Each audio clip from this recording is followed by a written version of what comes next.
Bonjour à tous. Aujourd'hui, on va voir un nouveau cours sur l'introduction de la lexicographie. La lexicographie est une discipline fascinante qui se situe à l'intersection de la linguistique, de l'histoire et de la culture. Elle se consacre à la compilation, la rédaction et la révision des dictionnaires, qui sont des outils indispensables pour la compréhension et la communication linguistique. Qu'est-ce que la lexicographie ? La lexicographie peut être définie comme l'art et la science de créer des dictionnaires.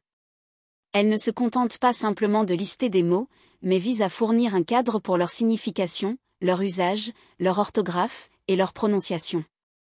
En cela, la lexicographie joue un rôle crucial dans la préservation des langues et la facilitation de la communication interculturelle.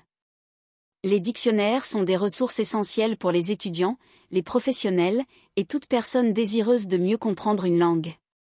Histoire et évolution des dictionnaires. L'histoire des dictionnaires est riche et remonte à l'Antiquité. Les premiers exemples connus sont souvent des listes de mots utilisés pour faciliter la traduction entre langues anciennes, telles que le sumérien et l'akkadien. Pendant le Moyen Âge, des glossaires ont commencé à apparaître, principalement pour aider à la compréhension des textes religieux.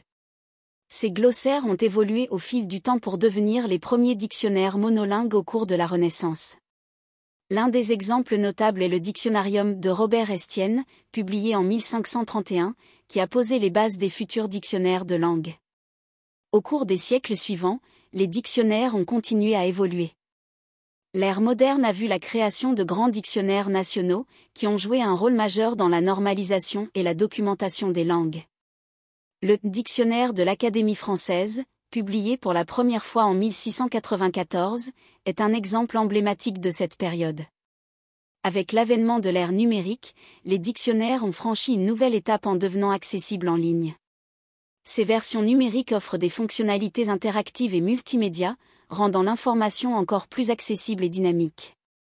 Type de dictionnaire.